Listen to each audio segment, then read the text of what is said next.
जय हिंद। आज के इस वीडियो में हम लोग 12वीं कक्षा के भूगोल विषय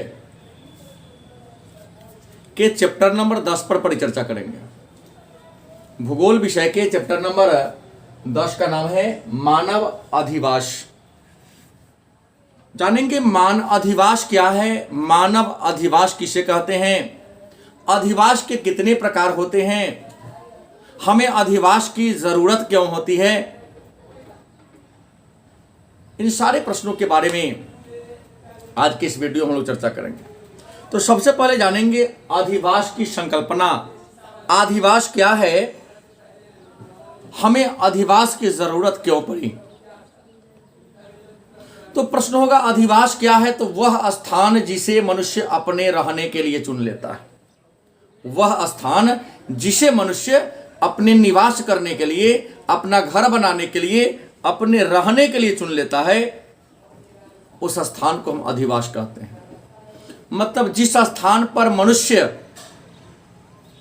मकान बनाकर, घर बनाकर, झोपड़ी बनाकर अपने समुदाय के साथ निवास करता है, उस स्थान को ही हम अधिवास के नाम से जानते हैं।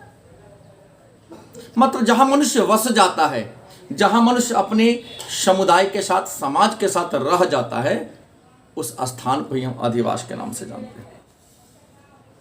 अधिवास मानव के सांस्कृतिक जीवन का एक आधार है, अनिवार्य तत्व है। अधिवास मानव के सांस्कृतिक जीवन का एक अनिवार्य घटक है, एक अनिवार्य तत्व है, क्योंकि मानव अपने सभी सामाजिक और सांस्कृतिक क्रियाकलापों को अपने अधिवास में ही, अपने घर में ही करता है। अधिवास का हमारे जीवन में क्या महत्व है, अधिवास हमारे लिए क्यों जरूरी है, इस पर विडाल डिलावालास, फ्रांस के एक महान भूगोलवेता विडाल डिलावालास ने लिखा कि मानवीय भूदृश्य के रंगीनियों को जोड़ने वाला जो कड़ी है, उसी कड़ी को हम अधिवास कहते हैं। मन में प्रश्न होगा तो अधिवास की विशेषता क्या है, तो आपका उत्तर होगा अधिवास की विशेषता है कि अधिवास में मनुष्य सामाजिक प्राणी की भांति रहता है और काम का बंटवारा करके आपस में सभी क्रियाओं को संपादित करता है। अधिवास में मानव सामाजिक प्राणी की भांति रहता है और क्रियाओं का बंटवारा करके अपने सभी कार्यों का संपादन करता है। दूसरा, अधिवास मकान की प्रारंभिक इकाई है, क्योंकि पहले लोग झोपड़ी बनाता है और बाद में धीरे धीरे वह छत, कंपार्टमेंट आदि के रूप में बदल जाता है। मन में प्रश्न होगा तो इंसान को अधिवास की आवश्यकता क्यों पड़ती है, हमें घर की, हमें मकान की, हमें झोपड़ी की जरूरत क्यों पड़ती है। तो आपको बता दें कि हमें झोपड़ी की या अधिवास की जरूरत इसलिए है ताकि हम रात्रि में शयन कर सके, जानवर और चोरों से अपनी सुरक्षा कर सके, अपने उत्पाद को, हमारे खेत में जो अनाज उपजते हैं उस अनाज को सुरक्षित रह सके, अपने संपत्ति की सुरक्षा कर सके, अपने व्यवसाय को चला सके और सामाजिक, सांस्कृतिक, धार्मिक क्रियाकलापों को चला सके। तो इन सारे कारणों से हमें अधिवास की जरूरत होती है। मन में प्रश्न होगा तो अधिवास को प्रभावित करने वाले कारक कौन कौन हैं, वह कौन कौन से कारक हैं जो अधिवास को प्रभावित करती है। तो आपको बता दें कि अधिवास को प्रभावित करने वाले कारक हैं भूमि का स्वरूप। याद रखेंगे, इंसान अधिवास के लिए उसी जगह को चुनता है जहां की मिट्टी उपजाऊ है और भूमि समतल हो, क्योंकि बंजर भूमि अधिवास के लिए उचित नहीं है और उबड़ खाबड़ जमीन भी अधिवास के लिए उचित नहीं है। जल की मात्रा, जहां प्रचुर मात्रा में जल उपलब्ध हो सके ताकि वो स्वयं पी सके, अपने पशुओं को पिला सके, खेतों में सिंचाई कर सके, वर्षा, पर्याप्त मात्रा में वर्षा हो, क्योंकि वर्षा होगी तब जल का लेयर, भूमि में जो जल का स्तर है वह ऊपर उठेगा। और सूर्य का प्रकाश, जहां पर्याप्त मात्रा में सूर्य का प्रकाश मिले, क्योंकि सूर्य का प्रकाश मानव के जीवन का आधार है, वह कई प्रकार के जीवाणुओं को नाश करता है, हमें ऊर्जा प्रदान करता है और सुरक्षा, जहां हमें सुरक्षा मिल सके। तो ये 5 ऐसे तत्व हैं जो अधिवास को प्रभावित करता है भूमि का स्वरूप, जल की प्राप्ति, वर्षा, सूर्य का प्रकाश और सुरक्षा। मन में प्रश्न होगा, तो अधिवास के कितने प्रकार होते हैं? तो आकार और कार्य के आधार पर अधिवास के कितने प्रकार हैं? तो आपको बता दें कि आकार और कार्य के आधार पर अधिवास को दो वर्गों में बांटा गया है। आकार और कार्य के आधार पर अधिवास के दो वर्ग हैं। पहला ग्रामीण अधिवास, दूसरा शहरी अधिवास। आकार और कार्य के आधार पर अधिवास के दो प्रकार हैं। पहला ग्रामीण अधिवास, दूसरा शहरी अधिवास। मन में प्रश्न होगा, तो ग्रामीण अधिवास किसे कहते हैं और शहरी अधिवास किसे कहते हैं? तो आप लिखेंगे ग्रामीण अधिवास उस अधिवास को कहते हैं जहां मकान छोटे होते हैं, अनियमित होते हैं और जहां के 75% से ज्यादा लोग अपने जीविकोपार्जन के लिए कृषि कार्य और पशुपालन में लगे होते हैं। ग्रामीण अधिवास उस अधिवास को कहते हैं जहां मकान छोटे होते हैं, घास फूस, खपरेल, पक्का मकान, मिश्रित घर देखने को मिलता है और 75% से ज्यादा लोग अपने जीविकोपार्जन के लिए कृषि कार्य और पशुपालन में लगे होते हैं, मतलब प्राथमिक क्रियाकलाप में लगे होते हैं, तो उसे हम ग्रामीण अधिवास कहते हैं। दूसरा शहरी अधिवास या नगरीय अधिवास। तो शहरी अधिवास या नगरीय अधिवास उस अधिवास को कहते हैं जहां बड़े बड़े मकान होते हैं, बिल्डिंग होते हैं और जहां के लोग अपने जीविकोपार्जन के लिए गैर कृषि कार्य में लगे होते हैं, मतलब 75% से ज्यादा लोग अपने जीविका के लिए गैर कृषि कार्य में लगे हों, तो उसे हम शहरी अधिवास के नाम से जानते हैं। लेकिन आज की इस क्लास में हम लोग शहरी अधिवास पर चर्चा नहीं करेंगे। कल की क्लास में टॉपिक मानव अधिवास के दूसरा नंबर लेक्चर में हम लोग शहरी अधिवास के बारे में चर्चा करेंगे। आज केवल और केवल ग्रामीण अधिवास के बारे में चर्चा करेंगे। तो आइए जानते हैं कि ग्रामीण अधिवास के प्रकार कितने हैं। तो ग्रामीण अधिवास को बसाव के दृष्टिकोण से 4 वर्गों में बांटा गया है। ग्रामीण अधिवास के कितने प्रकार हैं? 4 प्रकार हैं। पहला, अस्थायित्व के आधार पर ग्रामीण अधिवास को कितने वर्गों में बांटा गया है? 2 नंबर का प्रश्न आपसे पूछा जा सकता है। तो आप लिखेंगे ग्रामीण अधिवास को 4 आधार पर बांटा गया है। पहला, अस्थायित्व के आधार पर, दूसरा प्रतिरूप के आधार पर, तीसरा पारस्परिक दूरी के आधार पर, चौथा विकास की अवस्था के आधार पर। मतलब ग्रामीण अधिवास को कितने वर्गों में बांटा गया है? तो आपका उत्तर होगा 4 वर्ग में। पहला अस्थायित्व के आधार पर, दूसरा प्रतिरूप के आधार पर, तीसरा पारस्परिक दूरी के आधार पर, चौथा विकास की अवस्था के आधार पर। फिर प्रश्न आ जाता है, तो अस्थायित्व के आधार पर अधिवास के कितने प्रकार हैं? यह भी 2 नंबर का प्रश्न आता है कई बार। तो अस्थायित्व के आधार पर ग्रामीण अधिवास के 2 प्रकार है, अस्थायी ग्रामीण अधिवास और अस्थायी ग्रामीण अधिवास। प्रतिरूप के आधार पर भी ग्रामीण अधिवास को 2 वर्गों में बांटा गया है। पहला, संहत ग्रामीण अधिवास और प्रकीर्ण ग्रामीण अधिवास। प्रतिरूप के आधार पर 2 वर्ग हैं, संहत ग्रामीण अधिवास, प्रकीर्ण ग्रामीण अधिवास। पारस्परिक दूरी के आधार पर, पारस्परिक दूरी के आधार पर ग्रामीण अधिवास के 4 प्रकार हैं। एकाकी ग्रामीण अधिवास, एकत्रित ग्रामीण अधिवास, संयुक्त ग्रामीण अधिवास और अपखंडित ग्रामीण अधिवास। और विकास की अवस्था के आधार पर ग्रामीण अधिवास के 3 प्रकार हैं। पहला, नांगल या पुरबा, दूसरा गांव, तीसरा बाजारी गांव। आइए चर्चा करते हैं कि सबके बारे में 2-2 लाइन। पहला प्रश्न होगा, अस्थायित्व के आधार पर ग्रामीण अधिवास के 2 वर्ग है। पहला, अस्थायी। अस्थायी बस्ती उस बस्ती को कहते हैं जो कुछ महीनों के लिए बनाया जाता है। जैसे गांव में किसान लोग अपने खेतों में अपने फसल की रखवाली करने के लिए झोपड़ी बनाते हैं, वह अस्थायी अधिवास के उदाहरण है, क्योंकि फसल कट जाने पर उस झोपड़ी को हटा देते हैं। दूसरा, अस्थायी ग्रामीण अधिवास, गांव में लोग अपने समूह में जो घर बनाते हैं, जहां कई पुस्तक लोग साथ रहते हैं, उसे अस्थायी ग्रामीण अधिवास कहते हैं। उसके बाद संहत अधिवास, मतलब जहां घर पर घर सटा हो, एक घर और दूसरे घर के बीच की दूरी बहुत कम हो, घर के बगल में लगातार घर हो, 2 घरों के बीच की जहां दूरी क्या हो, कम हो, तो वैसे आवास को हम संहत अधिवास कहते हैं।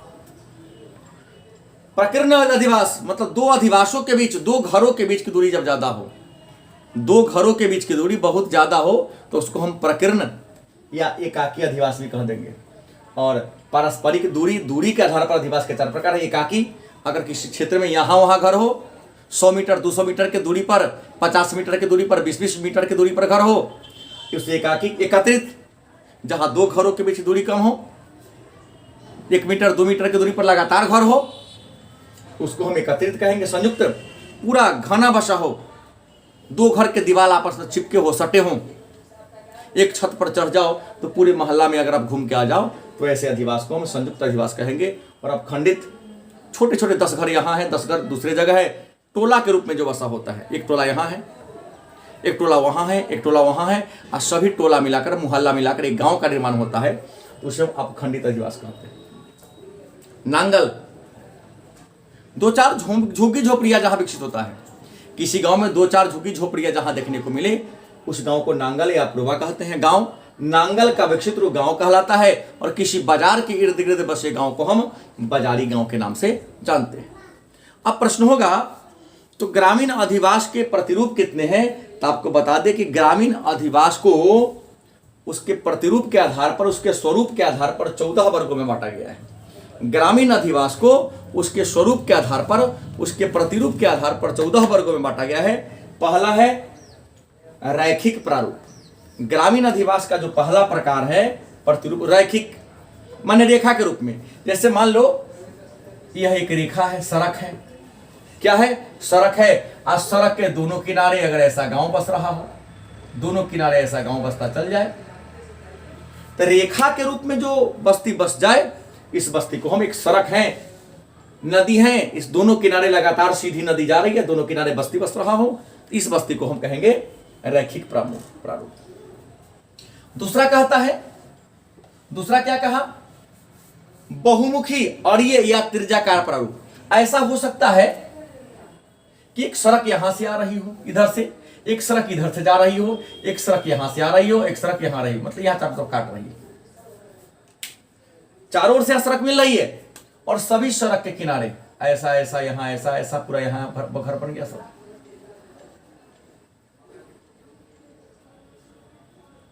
इस प्रकार की घर जो देखने को मिलेगा, एक चौराहा है, चौराहा प्रचार नहीं है, 10 तरफ से 8 तरफ से रास्ता आ रहा है, एक चौराहा है जहां 8 ओर से रास्ता आ रहा है, और इसके इर्द गिर्द जो सड़क के इर्द गिर्द घर बन जाता है, उसे बहुमुखी मतलब बहुत मुख से आने वाला, और ये या त्रिज्याकार प्रारूप के नाम से जानते हैं। वृत्ताकार प्रारूप, मन में प्रश्न होगा, तो वृत्ताकार प्रारूप या वृत्ताकार बस्ती किसे कहते हैं? तो वृत्त आप जानते हैं, वृत्त ऐसा होता है, सर्किल, वृत्त मतलब क्या होगा? सर्किल। तो ऐसा वृत्त तो पोखरा होता है, झील होता है, तो एक झील यहां बीच में है, आज झील के चारों ओर यदि ऐसे ऐसे क्या हो जाए, बस्ती बस जाए, झील के चारों ओर क्या हो जाए, बस्ती का निर्माण हो जाए, बस्ती बस जाए, तो उसे हम वृत्ताकार प्रारूप के नाम से जानते हैं। वृत्ताकार प्रारूप के बाद आते हैं, तो वृत्ताकार प्रारूप के बाद आते हैं तीरनुमा प्रारूप। तीरनुमा प्रारूप क्या है? तीरनुमा प्रारूप क्या है? तो कहता है कि एक नदी इधर से जा रही थी, नदी इधर से जा रही थी, अचानक ऐसे मुड़ गई। नदी इधर से जा रही थी और अचानक ऐसे क्या हो गई? मुड़ गई। तो इस नदी के इधर भी घर बस गया, नदी के इधर भी घर बस गया, इधर से गई, इधर नदी अचानक क्या हो गई? मुड़ गई। तो इधर भी घर बस गया, इधर भी क्या हो गया? घर बस गया। तो ऐसे बस्ती को क्या कहेंगे? तीरनुमा प्रारूप के नाम से जानते हैं। अगला प्रश्न आता है कि चौक-पट्टी क्या है? अगला टॉपिक है चौक-पट्टी, माने चौक पर, चौराहे पर। चौक-पट्टी का मतलब हो गया किसी चौक या चौराहे पर। चौक चौराहे का मतलब देख लीजिए क्या होता है। चौक-पट्टी, जैसे एक चौराहा, सड़क यहां से आ रही है, एक सड़क यहां से आ रही है, तो एक चौराहा के इस कोने में घर बस गया, यहां भी जाके घर कुछ बस गया, यहां भी आके कुछ घर बस गया, यहां भी आके घर बस गया। तो ऐसे बस्ती को हम कहेंगे चौक-पट्टी प्रारूप। क्या कहेंगे? चौक-पट्टी। किसी चौराहे के चारों ओर जो बस जाता है उसको हम चौक-पट्टी प्रारूप के नाम से जानते हैं। अगला है तारा प्रारूप। ऐसा गांव आप लोगों ने देखा होगा जहां एकदम ऐसे पूरा घना बस्ती हो जाता है, एक ही जगह पूरा झुंड में, समूह में लोग बस जाते हैं, तारा की तरह ऐसे अनियमित रूप से बस जाते हैं। तो अनियमित रूप से तारा की आकृति में जहां बस जाते हैं उसको हम तारा प्रारूप के नाम से जानते हैं। और पुनः चौकोर, तो यहां पर चौकोर में पूरा बराबर हो जाएगा, एकदम आयताकारी सड़क, यहां भी इतना ही बसेगा।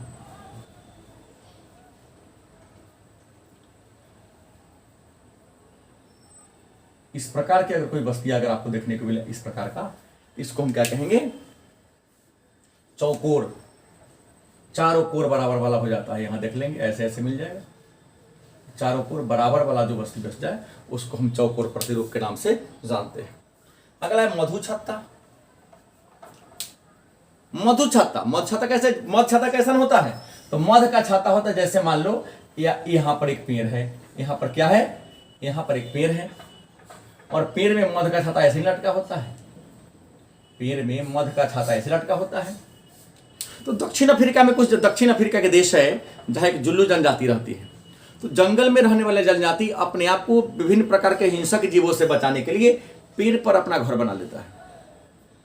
पेड़ पर अपना क्या बना लेता है, घर बना लेता है, तो वह लटकता हुआ दिखाई देता है। तो कुछ जनजातियां हिंसक जीवों से बचने के लिए पेड़ के डाली पर ही अपना क्या बना लेता है, घर बना लेता है। तो इस घर को हम मधु छत्ता प्रतिरूप के नाम से जानते हैं। मतलब मधु छत्ता की जैसा, मधुमक्खी के छत्ता के जैसा प्रारूप होगा। तो उसके बाद त्रिभुजाकार की बात करते हैं। त्रिभुजाकार प्रारूप किसे कहेंगे? त्रिभुजाकार का मतलब त्रिभुज के आकार का। त्रिभुजाकार का मतलब क्या होता है? त्रिभुज के आकार का। तो जैसे मान लो कि एक सड़क इधर से आ रही थी, सड़क आ रही थी, अचानक इधर से किधर कट जाती है, यहां से यहां कट जाती है, और एक सड़क यहां से आके इधर गुजर जाती है। एक सड़क ऊपर से आ रही है, लेकिन यहां पर आने के बाद यहां से दो भागों में क्या होती है, बट जाती है। यहां बढ़ जाती है, एक सड़क यहां से आती है, यहां पर आके क्या होती है, पुनः मिल जाती है। इस बीच में जो बस्ती बस जाएगा, आप दूर से देखेंगे तो वह देखने में त्रिभुज के जैसा प्रतीत होगा।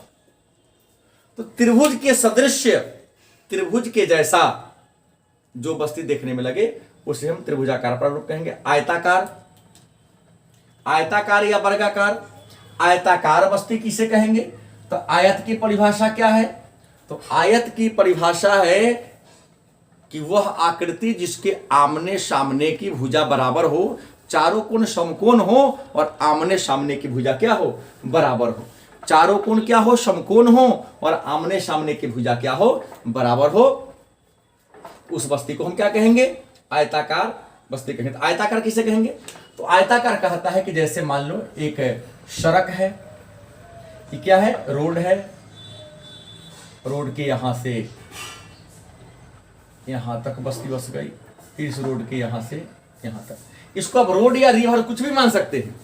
और इस रोड के दोनों किनारे एकदम ऐसे ऐसे जाके बस्ती बस गई। आयत के सदृश या वर्ग के सदृश, जिसकी सभी भी भुजाएं बराबर हो। ऑल कोन and all sides are equal, सभी कोण सभी भुजाएं बराबर हो, तो उसे हम वर्ग कहेंगे। तो वर्ग के रूप में जो बस्ती बसता है उसे आयताकार या वर्गाकार। पंखा प्रतिरूप, तो देखने में जो पंखा के जैसा लगे, पंखा प्रतिरूप का मतलब हो गया तो वह बस्ती जो देखने में कैसा लगे, पंखा के जैसा लगे।